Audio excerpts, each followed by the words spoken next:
Good afternoon, John. Good afternoon, Graham. How are we today? Very good. Very good. That's Ready- good to hear. Ready for another one. Another one. That's good. So we had some discussion over a bite to eat this morning, or this afternoon, actually. And what was we were talking about? What I said was the phrase that came to me was the map is not the territory. And how, what that actually means. Yeah, what it actually means for a human being, basically. Yeah. So my thoughts on that is that basically our perception of life is developed through our brain. So basically all the stuff we talked about before, social stuff, etc., we talked in previous things, it's about how we perceive the world rather than it is. Everything is coloured by our perception. Yeah, I'll start from a simpler place. Like we had lunch, and you look at the menu, and on the menu are several items. Yeah. And, watermelon breeze, it's a drink. And we look at these markings on a piece of paper or card, and we form an image of what that might be. And you probably put an emotion with it as well. Breeze. Quite likely. Oh, yeah, it sounds as though it's going to be really something special. Yeah, well, it's given a name. You don't drink a breeze. You might drink watermelon juice. But the thing is that we humans, who can read that writing, form a perception of what it might be. Well, the breeze, to me, in that sort of drink form, we're thinking it's refreshing and tropical or something. Like that. Yes. So, depending on who you are, is what you would think. And then when the actual reality, the object comes and is placed on the table in front of you, and you're sadly disappointed, and you look at it, and it'll be different to what you imagined. Yeah. And then you taste it, and so on. Now, so that the map, the words, and even the idea that you took from the words is a map of what reality is. You'll know that it'll be a glass containing a liquid, or some container containing a liquid. So the brain basically does that with everything we look at. Yeah, absolutely, yeah. So it's our perception of something that may not be actually what it is, but it's our perception of it. And I suppose people would argue, of course, that, well, why do I see a car and it's XYZ car and it looks the same to me as it does to you? But does it? Well, I think to a certain extent it does, because we all operate with similar hardware, like the brain. Yeah. We share a fundamentally similar physiology. Yeah. So there will be, I feel, I'm going to say, because we're using the same kind of hardware, there'll be an overlap with the way that we represent it. But if you are, colorblind, for example, you won't see red and green. I'll say it's red-green colorblind. Yeah. You will not see red and green the same way I do. There are physical reasons for differences in perception. Yeah, I had that example come up in a kitchen where my partner said it was grey, and I said, no, it's green. It was sold as a green, but she saw it as a grey more than the green. Yeah. So that is through her visual context is slightly different to what mine is. Yeah, and then the way that you understand the world, like, for example, my father, who was red-green colourblind, he knew when driving that the light at the top meant stop. And the bottom light was go. So his actual representation of how to drive, he knew it was called red and he knew it was called green, but he was, very severely, he confused in trying to determine what was red and green. Yeah, and say Norman says if he's looking at a painting, he wouldn't better tell the difference, or he would see it differently to what you would. But with the traffic lights, because it was uniform, he'd... Yeah, but what I'm getting at is that, I go red, stop, and his idea was top, stop. Yeah. The perception like that does change. So how will we bring that into, say, into a form of spirituality, for example? How or you interpret that in a sense? How would you say to yourself, okay, everything is basically perception rather than reality? Well, I'm bringing a couple of quotes in for that one. Like one is, we do not operate on reality directly. We operate on our perceptions of it. Yeah. And the other one is that classic of Eastern philosophy, everything is illusion. And it means the same thing, that we operate through our perceptions. So there's nothing to stop those perceptions changing or growing or opening up into a different field, if you get my drift. Oh, yes. Oh, I know where you're going. So that allows, because we live in this conceptual world, we can then take those conceptions to another level in another state. Well, the sort of thing that I was thinking, and I've been thinking this in more extended sense, was I was in Nepal several years ago, and the bus from Kathmandu through to Pokhara, that stops and nondescript tea house, and I'm out and paddy fields. What are we hanging here for? And I was talking to one of the other travellers, and he made some remark which made me turn and look across the other side of the valley. And there I saw the Himalayan mountains, almost from horizon to horizon. This is why the bus driver stopped. And looking like this, and it's like I'd been there for 5-6 minutes, and had not seen the mountains. And the reason being, in that my normal, what I expect to see in my normal life, like we don't have mountains like that in Australia, and certainly not around here. And I think, like in my mind, I'd filled in that white stuff at the top as clouds. But, my habitual model did not include huge mountains, so I didn't see them. Until your consciousness was shifted by the other person to make you see Yes, yeah. And, I may have happened across it by accident, by going, oh, bugger, where did they come from? Yeah. Kind of a thing. And I think that, like, my idea was where you were going was towards, I would say we have a cultural norm of almost hard materialism. And what about, do we have a way of perceiving things like the energy field around bodies? Some people say they see auras and so forth. Are these restricted simply because of our cultural inheritance? I think it's like having a telescope, and you look out and see the stars far away, and you get a better telescope if you're further away, and then you see a black hole or whatever it may be. You don't see black holes. Well, exactly, you see a black hole. But you know what I'm getting at. So again, it's about you can then increase your perception of the universe through that. And I think it's the same with the mind. If you trigger the right things, you can increase your perception of the world and what you live in, and that may be in different directions, or it could be in a more psychic or spiritual direction. You could be triggering an opening of so your mind can then conceive these other things which it couldn't conceive before. Does that make sense?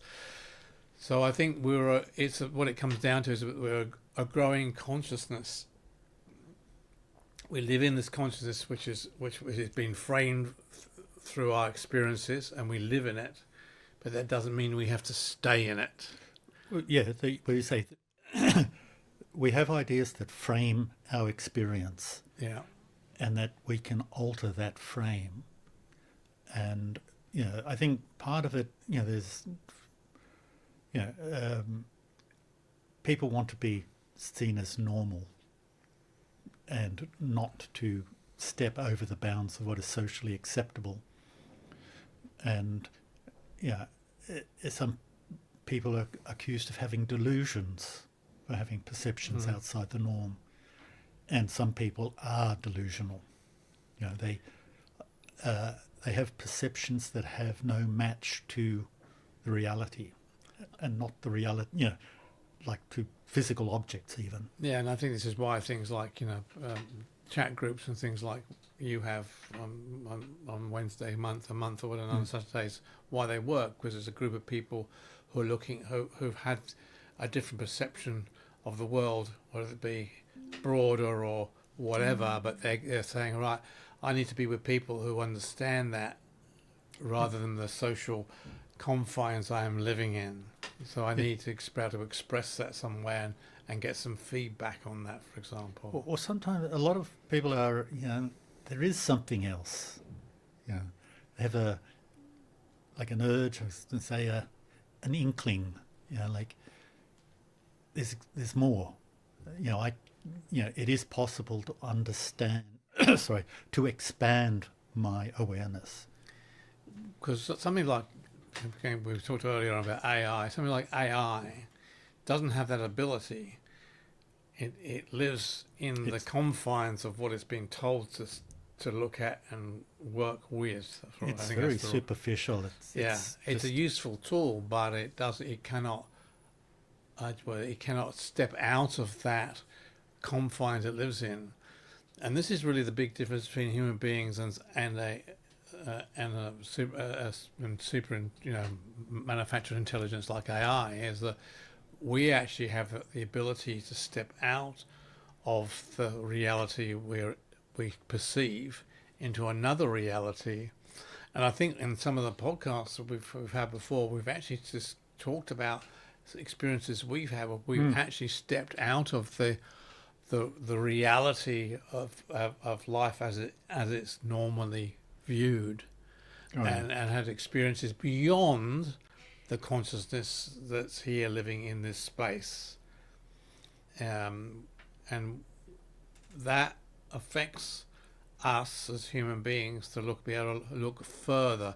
And what I'm going to try and say here is, having an experience like that, it allows you then to open your mind more fully, where an AI can't do that. Yeah, the AI is trained. These large learning models are, they're given examples of what it is, what it might be writing. Yeah. And it's just given examples and examples and examples until it learns the pattern of the way, the letters and characters fit together. And I think that's more of it when you get into like robotic engineering on plants building cars, because those machines are geared to do X, Y, Z. Yeah, well, see, and that's all they can do is X, Y, Z. Yeah, the difference is with AI is that it can put it together as Z, Y, X. And, but it cannot get away from the restrictions of the alphabet. Yeah, and it's only rehashing ideas that it's found elsewhere on the internet. It has no creativity, and it has no understanding of the meaning of those words that it produces. And that's why, to me, it often sounds like it's come from an advertising agency. Yeah. It's just, it lacks, any substance. And if you give it something, because I've not got time to do it at the moment, you're giving it something that's a little bit, how do you put it, esoteric in a sense. It has hard way of actually, taking it on board, because it's not geared to do that. It looks at it in a different way. Yeah, that's what I said. It's very superficial. Yeah. Useful tool. Yeah. But but it will not replace the human consciousness, which can expand itself. And my other argument is on that is that we actually, from our consciousness is our version of AI. It's something we can plug into and draw off, but it's not. But it doesn't. It's not limited. Yeah, well, it's much broader. The intellect, the neocortex, is like AI. It's pattern recognition and able to manipulate it and that. But the you say true creativity, true originality. I wonder. And that's what AI can't do. It cannot go, what if things were different? What would they be like? For example, you can tell the AI to write code, but it's only write code because it's been given that information. It's been given, like it's been given samples. And it might improve on the information, but that is the confines of what it is in. Yeah. You can't step out of that. It's instruction set. That's it. You can't step out of that and look at life in a different way where we can. And that, I think, is a huge difference. It cannot say, it doesn't feel right to me. Yeah. It's just it fits the pattern. And this is the sort of thing that I was talking about. In a way, our cultural limitations are like that. They're a pattern. And we can choose to fit the pattern, or we can say, how can I make this work better? And that's how our culture develops. Yeah. And what we're saying is that, there are things that we need to start exploring. There are aspects of life that are not part of our cultural pattern, the cultural pattern we have inherited. So we need, and I think that's the big key for people like listening to this podcast is we're allowing them to think outside their social confines and move their patterns into another area of existence. Yeah, and without an authority. See, this is one of the things that, for me, I am not an authority. I know I speak sometimes like authoritatively, this is it and this does that. Yeah. But again, it's part of the model. And it's useful descriptions, but it is not reality itself. And that's the thing that I think, what really started me on my quest was the nature of reality. What is it? What's going on here? Like just that, there's more to this life than I have been told. In school, I was educated to be able to fulfill a role in a social structure. How to get on with people, how to add numbers, how to write a sentence that is grammatically correct. But nowhere in there did it actually address that issue. What is beyond? Yeah, but again, that probably goes back to the social confines of the world, because beyond what is beyond us here, it's been cloaked in religious philosophy, basically to give you something to hang your hat on, as I call it. It's a philosophy of, afterlife or whatever it is. But it's only a philosophy. It's unprovable. So it's an emotional response to. The word is dying. I mean, basically, it's an emotional response. I won't be here forever. So if I do bad things here, what will happen? Oh, we'll go to hell. Well, I did mention delusion earlier. Delusion, yes. But, I moved to the left. I'm sorry. I think a lot of religious stuff is about social control. Yeah. Like it's about, we're talking about that framework of the social norm and trying to keep it without change. And you see that in Christianity, you see it in Islam, you see it in Judaism. It all depends. Like anybody who has strict rules that you cannot question, and some political systems have that as well. This is the way the world is. So really, when you think about it, we are people who are breaking out of that social controls, and we're looking at other avenues of. This sounds really strange, but maybe so. We're actually looking for other avenues of existence. We're saying, okay, we exist here now, but we're also saying, well, okay, logically, in my opinion, the consciousness here why. The question is, why does that consciousness grow and why does it expand? What's the purpose of it? There must be a purpose behind it. So again, you can go down the religious school way through a set religion. It was ordained by God. Or you can start to look at other directions and say, well, okay, is there some other thing I can do? And you might get into meditation, have experiences through that, which is what has happened to me. So I've had experiences which I cannot say are of this world. They're outside it. They're outside the confines of my social idea of the world, basically. But they're very real to me.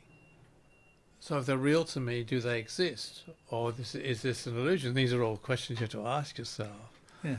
Well, you see, I'm prepared to say it is illusion. Yeah. And the difference between, hallucination and illusion is that an illusion is that you see something, but what you see is not actually the thing itself. You know, like an optical illusion. Yeah. You look at it and it fools you into seeing a 3D object or something, and it's really just a drawing on paper. Or it's You see what I mean? There's mirage or something like a that. mirage in the desert is light reflecting in the atmosphere. Yeah. There is something there. And hallucination is when it's all in your mind. Yeah. Yeah. And a delusion is when you hold a belief contrary to evidence that proves it wrong. Yeah. It is like people who believe in a flat earth. Now, for everyday purposes, going to the shops, going to work and that, it's okay to act as if the earth were flat. But as soon as you start moving to other time zones or want to fly to another continent, you have to accept that it's actually a globe. And sometimes when you're just looking out of the ocean, you can actually see the slight curve. I think that's an illusion because It might be an illusion too, the slight curve you're looking out of the ocean. Unless you've got very good eyes. Oh, of course, I've got very good eyes. I think you have to be up at like 10,000 feet or more or something. I can't remember what it is before you actually see the curve. Yeah. Yeah, because otherwise it just looks like you're sitting in a circle. Interesting that people think there's still a flat. There are people out here still think there's a flat Earth. Oh, there's so many. Yeah, this is what I mean. You see, that's a delusion. They have a fixed idea that is held in spite of evidence to the contrary. Yeah. And it's like the way they do it is they refuse to look at the evidence. Yeah, they find reasons to believe.